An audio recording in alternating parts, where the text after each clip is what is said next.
Hello everybody! This morning of September 20, ako'y nagpunta sa mga errands.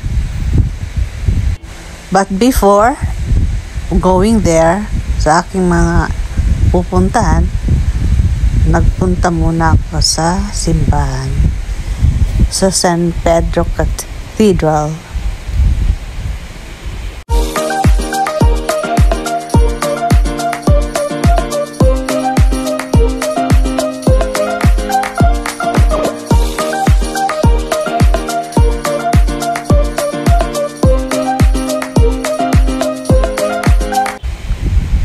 Naglight ako ng candles at pumasok ako sa simbahan para mag-alay ng short prayer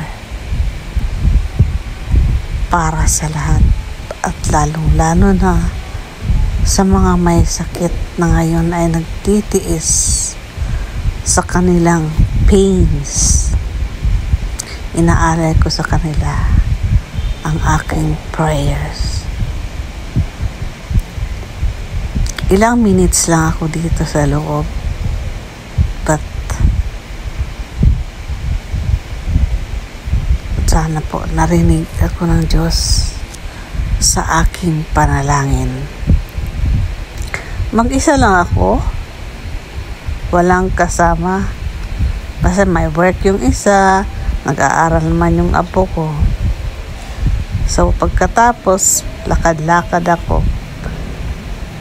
Galing sa loob ng church, galing sa may, sindihan ng kandila. Ayan ang ganda ng bell nila. Palakad na ako pa uwi niyan. Pero hindi pa ako nakakalabas sa church campus. Lakad lang ako ng lakad. Tinatanaw-tanaw ko ang mga, structures na matagal ko na rin hindi napuntahan. Ilang buwan na naman akong hindi nakabisit sa church na to.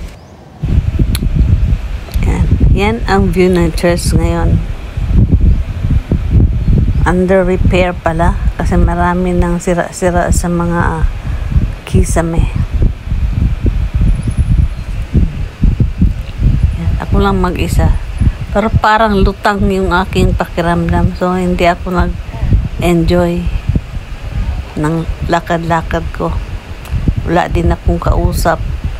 So, patingin-tingin na lang ako sa mga halaman sa gilid. Ayan ang entrance ng cathedral. At close sa mga oras na yon. Pero yung chapel doon, open. So, kaya doon ako pumasok. Yan. Sa left side naman, makikita natin ang Sangguniang Panglungsod.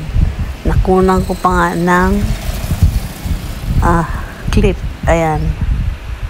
Yan ang Sangguniang Panglungsod ng Davao City.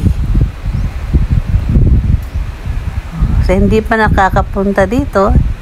Yan. Maganda siya. So, diretso ako doon. Kasi malapad itong ground ng church.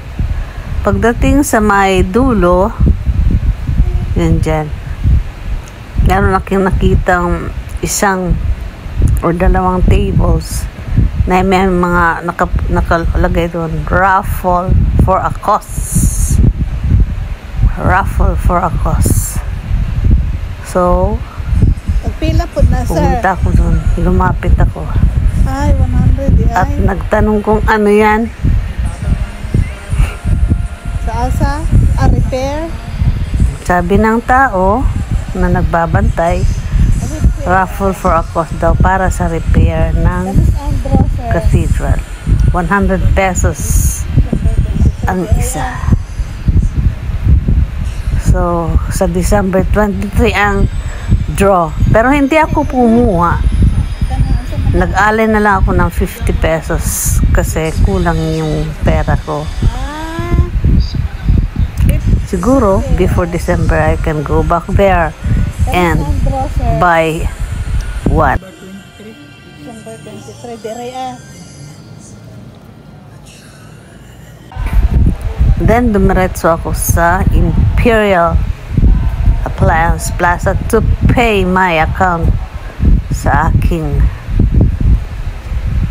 bagong ref. At nakuha ko rin ang certificate of ownership dun sa dalawa pang units na nabili namin. Before. After ako nagbayad, hindi na ako nagtagal at ako'y umuwi na.